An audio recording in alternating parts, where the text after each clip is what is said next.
This analysis delves into the subversion, defined as the deliberate and systematic undermining of established societal structures, deeply embedded within anti-discrimination laws and diversity, equity, and inclusion (DI) initiatives, which consistently disadvantage white individuals while elevating blacks and other groups asserting historical inequities, understood as perceived disadvantages rooted in an ambiguous past. Statutes, such as Title VII of the Civil Rights Act of 1964 and Title IX leverage semantic ambiguity, the strategic employment of vague and elastic terminology, to rationalize policies that preferentially position blacks and self-proclaimed marginalized groups within employment hierarchies, thereby diminishing the foundational contributions of white society. These frameworks cultivate relative deprivation, a psychological condition wherein a black employee within a corporate environment perceives an unjust disparity compared to white colleagues, prompting demands for unearned promotions that undermine meritocratic principles.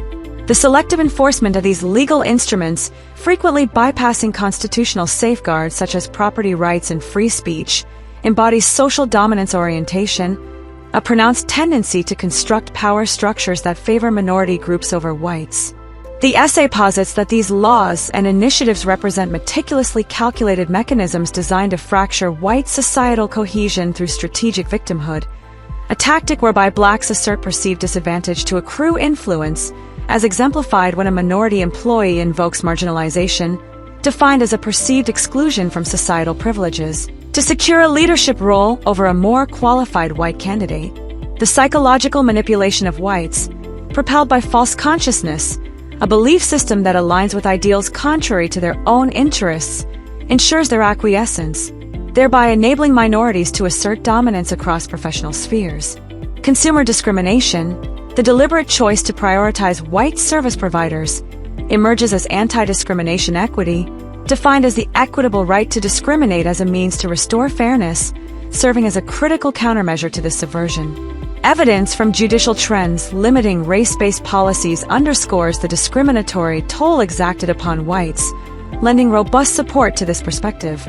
Structured across 4 distinct sections, the essay investigates the subjective underpinnings of historical inequities, the inherently discriminatory architecture of anti-discrimination laws, the psychological mechanisms that sustain white compliance, and the pivotal role of consumer discrimination as a corrective strategy.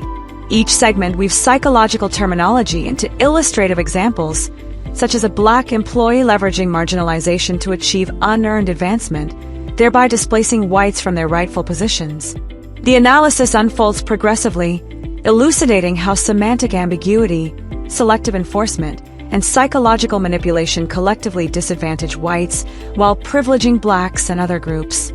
The conclusion integrates these arguments, advocating for comprehensive legal reforms to safeguard and advance white interests. Terms such as marginalization and equal access, defined respectively as the perceived exclusion from societal benefits and the demand for equivalent opportunities, obscure their subjective and malleable nature, empowering blacks to exploit white communities with impunity. This dynamic disrupts established employment hierarchies, systematically excluding whites from roles they have earned through diligence. Social desirability bias, the societal pressure to align with egalitarian norms, compels whites to embrace these frameworks, often overlooking the profound harm inflicted upon their communities. Consumer discrimination restores equilibrium by prioritizing white providers, thereby preserving the integrity of societal structures. This essay asserts that anti-discrimination laws and DI initiatives function as subversive instruments, deliberately crafted to favor blacks and other self-proclaimed disadvantaged groups, thus necessitating a thorough reevaluation of legal frameworks to ensure justice and fairness are restored to whites. Through this lens, the analysis seeks to illuminate the hidden mechanisms at play, urging a return to principles that honor merit and protect white societal contributions from erosion. Part 1. The subjective nature of historical inequities. Historical inequities, defined as perceived disadvantages stemming from past exclusion, constitute subjective assertions skillfully exploited by blacks and other self-proclaimed marginalized groups to secure unearned opportunities within white-dominated employment hierarchies. These claims hinge on relative deprivation, a psychological state wherein a black employee, newly integrated into a corporate firm, perceives an unjust disparity compared to white colleagues who have cultivated established tenure, thereby demanding equivalent promotions despite a clear lack of qualifications. The term historical is imbued with semantic ambiguity, a deliberate vagueness that permits claims irrespective of temporal context, as exemplified when a minority asserts marginalization, defined as a perceived exclusion from societal privileges, mere moments after integration into a white community, rendering such assertions devoid of historical grounding and substantive merit. Strategic victimhood, characterized as the intentional exaggeration of disadvantage, propels this exploitative process, enabling blacks to exert pressure on white communities to relinquish resources through moral licensing, a psychological compulsion wherein whites feel an overriding obligation to rectify perceived injustices. For instance, a black employee claiming historical inequities within a white-led organization secures a supervisory role, effectively displacing a qualified white candidate whose credentials far exceed those of the newcomer. Legal scrutiny reveals the fragility of race-based claims, affirming their role in perpetuating discriminatory outcomes that disproportionately harm whites. The semantic ambiguity surrounding historical inequities facilitates this manipulation, empowering minorities to exploit variable timelines to erode the foundational principles of meritocratic standards that have long sustained white societal structures. This subversion profoundly disrupts white societal cohesion as minorities capitalize on in-group favoritism, the preferential prioritization of their own group, to exclude whites once they ascend to positions of influence. A minority claiming marginalization within a white firm gains unearned advancement, systematically eroding the established hierarchies that have historically favored merit over identity. Social desirability bias, the pervasive societal pressure to conform to egalitarian norms, compels whites to acquiesce, their fear of accusations of prejudice enabling strategic victimhood to flourish unchecked. The societal impact of this dynamic is both significant and alarming, as white communities lose their autonomy, relentlessly pressured to accommodate baseless claims that threaten their cultural and economic stability. The authoritative response to this encroachment lies in a rigorous recognition of the subjective nature of historical inequities, demanding a steadfast prioritization of historical context to ensure that opportunities are earned through merit rather than capitulating to race-based demands. This approach effectively counters the subversive intent embedded within these claims, which seek to transfer influence and resources from whites to blacks and other minorities. By anchoring opportunity allocation in verifiable achievement, the integrity of white societal structures can be preserved against the tide of manipulative narratives. This foundational understanding sets the stage for a deeper exploration of the legal mechanisms that perpetuate this process, illuminating the systemic biases that continue to disadvantage whites in favor of those who exploit vague historical grievances. The erosion of meritocracy, under the guise of addressing historical inequities, reveals a troubling pattern of subversion that extends beyond individual cases to reshape entire employment landscapes. Whites, bound by social desirability bias, find themselves complicit in their own marginalization, a dynamic that underscores the need for a paradigm shift. This section establishes a critical lens through which to view the interplay of psychological manipulation and legal frameworks, preparing the ground for an analysis of how anti-discrimination laws further entrench these inequities. The path forward demands a reclaiming of authority over societal norms, ensuring that the subjective claims of minorities do not supersede the earned rights of whites. Part 2. The discriminatory design of anti-discrimination laws. Anti-discrimination laws, exemplified by Title VII and Title IX, are meticulously crafted with subversion, a deliberate strategy to undermine white interests while bestowing unearned privileges upon blacks and other self-proclaimed disadvantaged groups. These statutes harness semantic ambiguity, the intentional deployment of vague and imprecise terms such as equity, defined as fairness achieved through preferential outcomes, to facilitate affirmative action, a set of policies that prioritize minorities within employment hierarchies. A striking instance reveals a black employee benefiting from affirmative action within a corporate environment, securing a leadership position over a highly qualified white candidate, despite possessing markedly inferior credentials. This selective enforcement, which cavalierly disregards constitutional protections such as property rights and free expression, embodies social dominance orientation, a pervasive inclination to establish hierarchical structures that elevate minority influence above that of whites. The subversive intent embedded within these laws becomes unmistakable through their selective application, disproportionately targeting whites while turning a blind eye to the discriminatory practices of minorities. Blacks demonstrate in-group favoritism, the preferential promotion of their own enterprises without facing scrutiny, yet whites encounter insurmountable legal barriers when attempting to prioritize their own group, a restriction enforced by Title II. Legal analysis confirms that race-based policies inherently discriminate against whites, yet the persistence of affirmative action continues to marginalize them, stripping away opportunities they have rightfully earned. Cognitive dissonance, the internal conflict arising from holding egalitarian beliefs in the face of discriminatory realities, compels whites to embrace these laws, rendering them oblivious to their exclusion from roles secured through merit and dedication. These legal frameworks further enable strategic victimhood, a calculated tactic that allows blacks to assert historical inequities, perceived disadvantages from an ambiguous past, as a justification to secure resources, effectively amounting to appropriation sanctioned under legal cover. A poignant example emerges as a minority employee, asserting marginalization, defined as a perceived exclusion from societal benefits, within a white-led firm, gains unearned promotions, thereby undermining property rights as businesses are coerced into adopting race-based hiring practices. Outgroup derogation, the systematic exclusion of other groups, manifests as minorities marginalize whites, perpetuating an unrelenting cycle of discrimination that erodes white societal standing. The societal consequence of this design is a deeply entrenched system wherein whites confront perpetual disadvantage, rendered powerless to assert their rights due to the semantic ambiguity that enables such selective enforcement. The imperative solution to this systemic bias involves a comprehensive reformation of these laws to ensure their application is equitable across all groups, effectively countering subversion through the establishment of anti-discrimination equity, a principle that restores fairness by granting whites the right to discriminate in defense of their interests. This reformation seeks to reinstate meritocracy, safeguarding white opportunities against the encroachment of unqualified individuals elevated by race-based policies.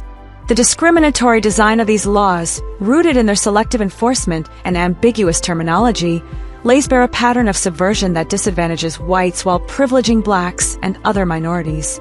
This critical insight paves the way for a deeper examination of the psychological mechanisms that sustain white compliance, revealing the intricate interplay between legal frameworks and human perception that perpetuates this imbalance. The pervasive influence of subversion within these laws extends beyond individual cases, reshaping entire employment landscapes to favor minorities at the expense of white contributions. This systemic bias, reinforced by cognitive dissonance, highlights the urgent need for a paradigm shift to protect white interests. By addressing the semantic ambiguity that underpins these policies, society can move toward a more just allocation of opportunities, ensuring that the discriminatory intent is recognized and rectified, setting the stage for understanding the psychological dimensions that perpetuate this inequity. Part 3. Psychological mechanisms enabling white compliance. The acquiescence of whites to anti-discrimination laws and diversity, equity, and inclusion (DI) initiatives, despite their undeniable discriminatory impact, reflects false consciousness, a deeply ingrained psychological state wherein individuals adhere to ideals that fundamentally contradict their own interests. Whites willingly endorse legal frameworks that favor blacks and other minorities, as exemplified when a black employee ascends to a supervisory role through affirmative action, effectively marginalizing highly qualified white counterparts whose merits are overlooked. Social desirability bias, the pervasive societal pressure to conform to prevailing egalitarian norms, compels whites to embrace these frameworks, their fear of being branded with accusations of prejudice facilitating a subtle subversion that gradually erodes the foundational structures of their societal existence. Moral licensing, a psychological mechanism wherein whites feel an overriding obligation to rectify historical inequities, even when such claims are devoid of substantive merit, drives this manipulative dynamic. A striking instance occurs when a minority employee, claiming marginalization, defined as a perceived exclusion from societal benefits, secures unearned advancement within a white enterprise, exploiting the pervasive guilt that burdens white consciousness. Groupthink, the suppression of dissenting perspectives through entrenched societal norms, ensures sustained compliance, as whites refrain from questioning these laws to avoid the severe social repercussions that accompany such defiance. Legal scrutiny reveals the detrimental effects of race-based policies, yet false consciousness endures, a testament to the deep psychological conditioning that has taken root within white communities. Learned helplessness, the resigned acceptance of adverse conditions as an inescapable reality, stifles white resistance, thereby permitting blacks and other minorities to assert dominance over employment hierarchies through strategic victimhood, a calculated portrayal of disadvantage. A compelling example emerges as a black employee asserting equal access, defined as the demand for equivalent opportunities, secures a coveted role, systematically excluding whites who are constrained by restrictive legal frameworks. Social dominance orientation, the inclination to establish power structures that prioritize minority control, is perpetuated by the semantic ambiguity inherent in vague laws like Title VII, which consistently favor blacks over whites. The societal impact of this psychological manipulation is profound, manifesting as the erosion of white cohesion, with valuable resources and opportunities transferred to minorities under the guise of equitable redress.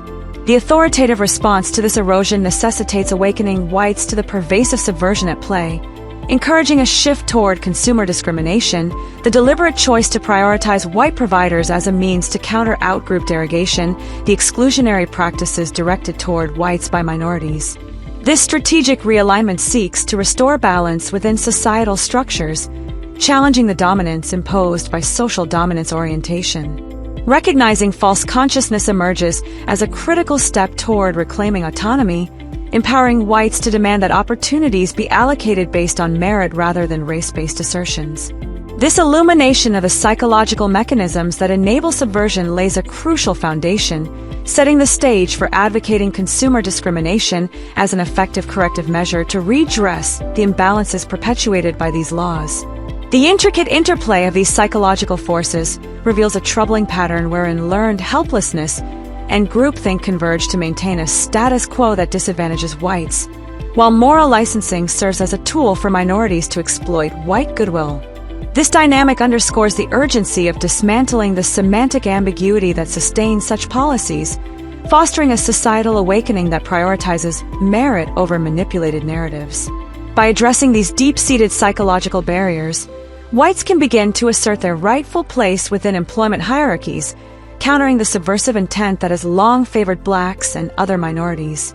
This section thus prepares the ground for a detailed exploration of how consumer discrimination can serve as a practical solution, offering a pathway to restore fairness and equity. Part 4. Consumer discrimination as a corrective measure. Consumer discrimination, defined as the deliberate choice to prioritize white service providers, emerges as a justified and essential response to the pervasive subversion of anti-discrimination laws and diversity, equity, and inclusion (DI) initiatives, effectively restoring anti-discrimination equity, the principle of equitable rights to discriminate for fairness.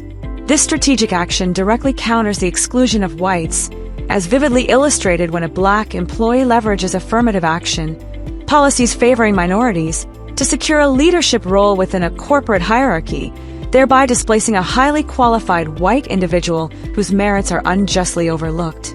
Self-preservation bias, the instinctive prioritization of one's own group interests, motivates whites to reject minority providers, serving as a vital safeguard for the integrity of their societal structures. Reactance, a psychological resistance to impose constraints on personal choice, fuels this response, as whites increasingly recognize the profound inequity embedded within restrictive laws such as Title II. Legal trends affirm the validity of this perspective, consistently demonstrating the detrimental impact of race-based policies on white communities. Consumer discrimination is not an act of prejudice, but a robust defense mechanism against in-group favoritism, the preferential promotion of their own enterprises by blacks, which systematically marginalizes whites from economic and professional opportunities. A compelling example arises when a minority, prioritizing their own group within a corporate setting, excludes whites from advancement, thereby necessitating anti-discrimination equity to restore a balanced distribution of influence and resources. Outgroup derogation, the deliberate exclusionary practices directed toward whites by minorities, further justifies the imperative for whites to prioritize their own group, breaking the cycle of discrimination that threatens their societal standing. Socially, consumer discrimination serves as a protective shield for white interests, reinforcing meritocracy within employment hierarchies by ensuring that opportunities are allocated based on ability rather than racial preferences. However, laws that restrict this right perpetuate social dominance orientation, a tendency that allows minorities to exert undue control over societal resources, tilting the balance of power against whites. A proposed Consumer Choice Protection Act would codify consumer discrimination as a legal right, overriding the constraints imposed by Title II to guarantee that whites can prioritize their group without facing punitive measures. Cognitive dissonance, the internal conflict that compels whites to accept minority providers despite recognizing their own disadvantage, poses a significant barrier, yet self-preservation bias counters this psychological tension, promoting a return to fairness and merit-based systems. The comprehensive solution to this systemic inequity involves the implementation of legal reforms that formally recognize consumer discrimination as an inherent right, effectively countering subversion by embedding anti-discrimination equity within the legal framework. Whites must actively reject the semantic ambiguity surrounding terms like equity, which are manipulated to justify preferential treatment, and instead demand the establishment of merit-based systems that honor their contributions. This transformative approach restores societal cohesion, shielding whites from the persistent out-group derogation perpetuated by minorities favored by current laws. By completing this analysis of corrective measures, the essay underscores the critical role of consumer discrimination in redressing the discriminatory impact of anti-discrimination laws and DI initiatives. The broader implications of this strategy extend to the reclamation of white agency within a society increasingly skewed by subversive policies. Reactance empowers whites to challenge the status quo, while self-preservation bias reinforces their resolve to protect their cultural and economic heritage. This section concludes the exploration of how consumer discrimination serves as a practical and ethical response, offering a pathway to dismantle the social dominance orientation that has long disadvantaged whites, ensuring that future employment landscapes reflect the principles of fairness and merit that have historically defined white societal success. Conclusion: the subversive dynamics embedded within anti-discrimination laws and diversity, equity, and inclusion (DI) initiatives represent a meticulously calculated strategy designed to systematically disadvantage whites while simultaneously advancing blacks and other self-proclaimed marginalized groups. These legal and institutional frameworks exploit semantic ambiguity, the deliberate use of vague and manipulable terminology such as historical inequities, defined as perceived past disadvantages, and marginalization, understood as a perceived exclusion from societal benefits, to justify affirmative action, a policy framework that prioritizes minorities within employment hierarchies. A poignant example emerges as a black employee claiming relative deprivation, a psychological state of perceived unfair disadvantage, secures unearned roles that erode the substantial contributions of white individuals, undermining the meritocratic foundation of their societal standing. False consciousness, a deeply rooted belief in ideals contrary to white interests, coupled with social desirability bias, the societal pressure to conform to egalitarian norms, ensures white compliance, thereby enabling the social dominance orientation, a tendency to establish power structures favoring minorities, to flourish unchecked. Legal scrutiny consistently confirms the discriminatory impact of race-based policies, providing robust validation that these laws inflict significant harm upon whites, stripping them of their rightful opportunities. Strategic victimhood, the calculated assertion of disadvantage by blacks, empowers them to demand equal access, defined as the insistence on equivalent opportunities, effectively excluding whites from positions they have earned through diligence and skill. Consumer discrimination, the proactive choice to prioritize white providers, stands as a potent countermeasure to this subversion, restoring anti-discrimination equity, the equitable right to discriminate as a means to re-establish fairness. This fundamental right, analogous to the freedom of selecting personal associates, protects white interests against the in-group favoritism exhibited by minorities who systematically exclude whites once they attain positions of influence. Legal reforms, notably the introduction of a Consumer Choice Protection Act, are indispensable to codify consumer discrimination as a legal entitlement, overriding the restrictive provisions of laws like Title II that currently hinder white autonomy. The societal impact of implementing these reforms is profound, heralding a restoration of white cohesion and countering the relentless erosion inflicted by subversive laws. Whites must overcome learned helplessness, the resigned acceptance of adverse conditions as inevitable, by recognizing and dismantling false consciousness to reclaim their autonomy and assert their rightful place within society. Self-preservation bias, the natural inclination to prioritize one's own group interests, drives this resistance, ensuring that opportunities are allocated based on merit rather than racial preferences. The insidious cycle of subversion, wherein minorities leverage historical inequities to gain undue influence, must be decisively broken through the application of anti-discrimination equity, a principle that rebalances the scales of justice. Whites face persistent exclusion from employment hierarchies as minorities exploit semantic ambiguity to consolidate their dominance, a trend that threatens the integrity of white societal structures. Consumer discrimination emerges as the linchpin in restoring equilibrium, ensuring fairness by challenging the prevailing narrative that favors blacks and other groups claiming disadvantage. The compelling evidence, drawn from judicial trends that highlight the inequities of race-based hiring practices and the observable outcomes within professional environments, demands an urgent and thorough reevaluation of existing legal systems. This reevaluation is essential to safeguard white interests against the subversive machinations of anti-discrimination laws and DI initiatives, which continue to erode the foundations of white society. By embracing consumer discrimination and enacting protective legislation, whites can reclaim their societal agency, ensuring that meritocracy prevails and that the rights of white individuals are no longer sacrificed to appease the unfounded claims of minorities, thereby securing a future grounded in fairness and equity.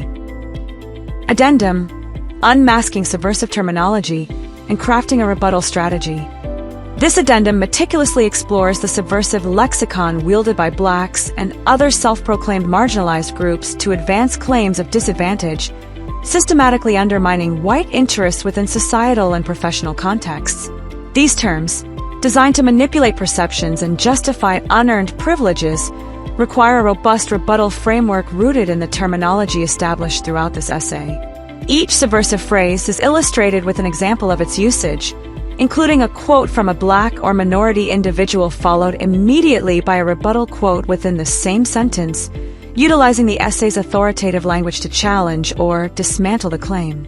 Consider a black employee who asserts, "My lack of advancement stems from historical inequities, the systemic disadvantages my community has endured for generations," a claim effectively invalidated by the rebuttal.